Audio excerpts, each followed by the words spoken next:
Patofisiologi infeksi bakteri pada kulit. Biologi kulit. Kulit terdiri dari 3 lapisan utama. 1. Epidermis, lapisan bagian luar tipis. 2. Dermis, lapisan tengah. 3. Subkutis, bagian paling dalam. Epidermis. Lapisan epidermis tebalnya relatif bervariasi dari 75 sampai 150, kecuali pada telapak tangan dan kaki lebih tebal. Terdiri dari stratum corneum dan lapisan malpighi, terdapat desmosom, melanosit, dan lain-lain. Dermis. Ketebalan dermis bervariasi di berbagai tempat tumbuh, biasanya 1-4 mm. Dermis merupakan jaringan metabolik aktif, mengandung kolagen, elastin, sel saraf, pembuluh darah, dan jaringan limpatik. Juga terdapat kelenjar ekrin, apokrin, sebaceous di samping poliki rambut. Patogenesis kelainan kulit karena infeksi. Patogenesis kelainan kulit yang ditimbulkan infeksi dapat dibagi dalam 3 kategori. 1. Mikroorganisme patogen dari aliran darah menyebabkan infeksi sekunder pada kulit. 2. Penyebaran toksin spesifik yang berasal dari mikroorganisme patogen menyebabkan kelainan pada kulit. 3. Penyakit sistematik menimbulkan kelainan kulit karena proses imunologik. Mikroorganisme patogen yang menyebar ke dalam darah menyebabkan infeksi sekunder pada kulit. Kelainan kulit pada keadaan ini dapat langsung akibat mikroorganisme patogen itu pada epidermis, dermis, endotel, kapiler dermis, atau dapat disebabkan respon imun antara organisme dan antibodi atau faktor seluler pada kulit. Antibakteri yang tidak tergantung dari pengenalan antigen. Kulit dan permukaan epitel mempunyai sistem non-spesifik atau innate protective system yang membatasi masuknya organisme invasif. Asam lemak yang dihasilkan kulit juga bersifat toksik terhadap banyak organisme. Kulit merupakan barrier fisik yang dapat mempertahankan tubuh dari agen patogen. Apabila terdapat kerusakan kulit, maka kulit akan mempertahankan tubuh dengan proses imunologik yang cepat terhadap agen patogen tersebut dan mengeluarkan mikroorganisme tersebut dari epidermis dan dermis. Sistem imun berkembang dengan fungsi yang khusus dan bekerja pada kulit. Sel Langerhans, dendrosit kulit, sel endotel, keratinosit, dan sel lainnya semuanya ikut berpartisipasi dalam SALT yang mempunyai sistem imun pada kulit. Sistem mikroorganisme menembus barrier kulit akan merangsang respon imun. Kulit seperti halnya organ lain akan merusak mikroorganisme tersebut dan mengeliminasi antigen. Varicella. Infeksi enterovirus dan meningotoxemia merupakan contoh mikroorganisme sampai ke kulit melalui aliran darah dan menyebabkan kelainan pada kulit tanpa kontribusi faktor imun penjamu.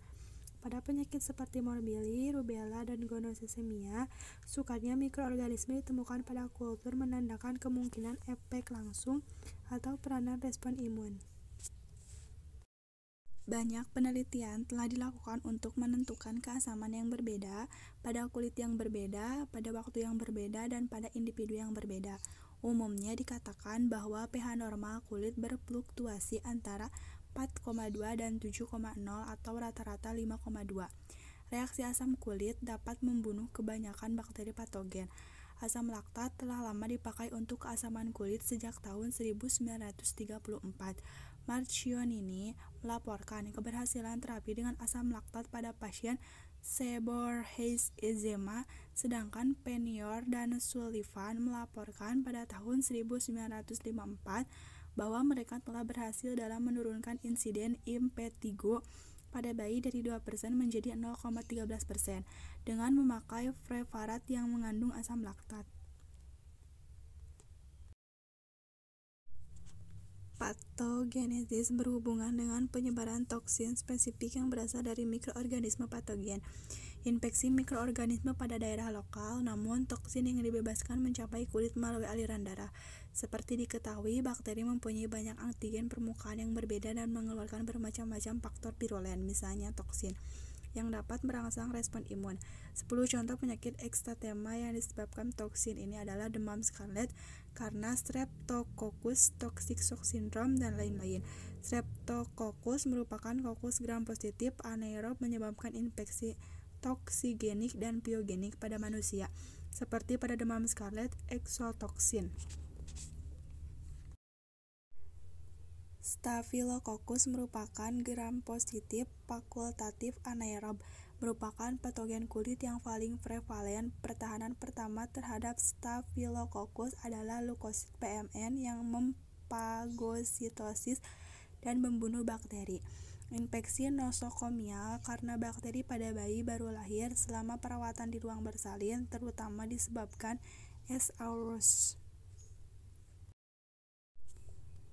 Terjadinya kelainan kulit pada penyakit sistematik yang kurang dimengerti namun tampaknya mempunyai dasar imunologi.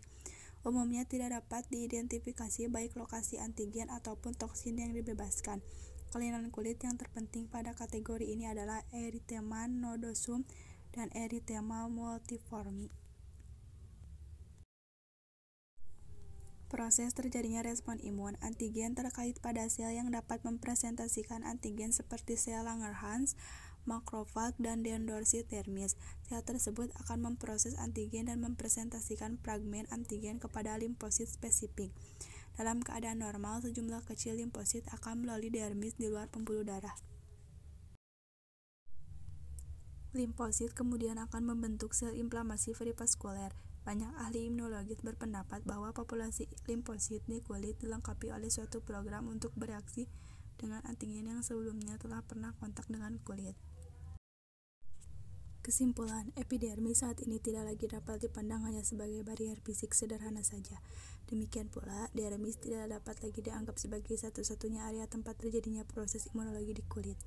Kulit secara keseluruhan berperan aktif sebagai sistem imun terhadap bermacam-macam antigen.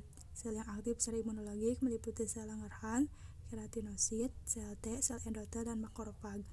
Sel efektornya adalah limfosit, natural killer cell, sel mast, dan fagosit. Mediator yang ada meliputi IL-1, IL-2, IL-3. Produk sel mast, lipokin, sitokin lain. Sejumlah besar dihasilkan oleh keratinosit. Interaksi antara antigen dan sel epidermis serta dermis dapat menginduksi dan menimbulkan respon imun. Reaksi yang timbul merupakan dasar dari berbagai proses inflamasi pada kulit.